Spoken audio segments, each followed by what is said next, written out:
By 2050, nearly 70% of the world's population will live in cities. But how we design these spaces today will determine our planet's survival. Urban areas currently contribute to over 70% of global CO2 emissions. We need a fundamental shift in our urban metabolism. We are moving from the hard city paradigm to resilient, human-centric environments. Let's explore the principles leading this charge. First, the 15-minute city. It's a model centered on human time, not vehicle distance. Everything you need is just a walk away. Cities like Paris are leading the way, transforming car lanes into cycling paths to foster social equity and reduce emissions. It rests on four pillars: proximity to services, diversity of use, optimal density, and ubiquity, equitable distribution for everyone. By reducing car dependency, we lower carbon emissions, improve air quality, and create more vibrant, connected neighborhoods. This is chrono-urbanism, designing our lives around time, allowing residents to live, work, and play within their own district. In Barcelona, the superblock strategy is reclaiming street space for parks and community interaction, making the city a living room. Next, we tackle extreme weather with sponge cities. Instead of concrete pipes, we use blue-green infrastructure to absorb water.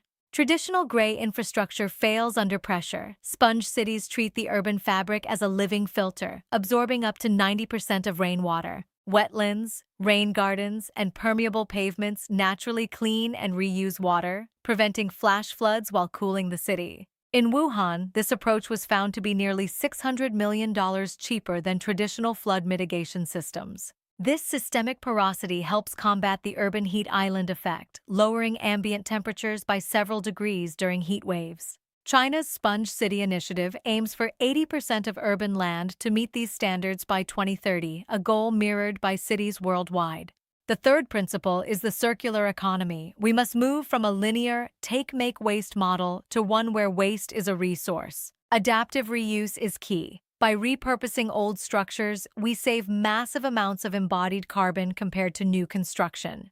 Look at Copenhagen's Copenhill. It's a waste-to-energy plant that doubles as a ski slope, proving sustainability can be functional and fun. Amsterdam is aiming to reduce new material use by 50% by 2030 through closed-loop water and energy systems in housing. This is regenerative design. We aren't just maintaining the status quo, we are actively improving local biodiversity and ecosystems. In a circular city, everything from gray water to construction debris is fed back into the urban metabolism, creating a zero-waste loop.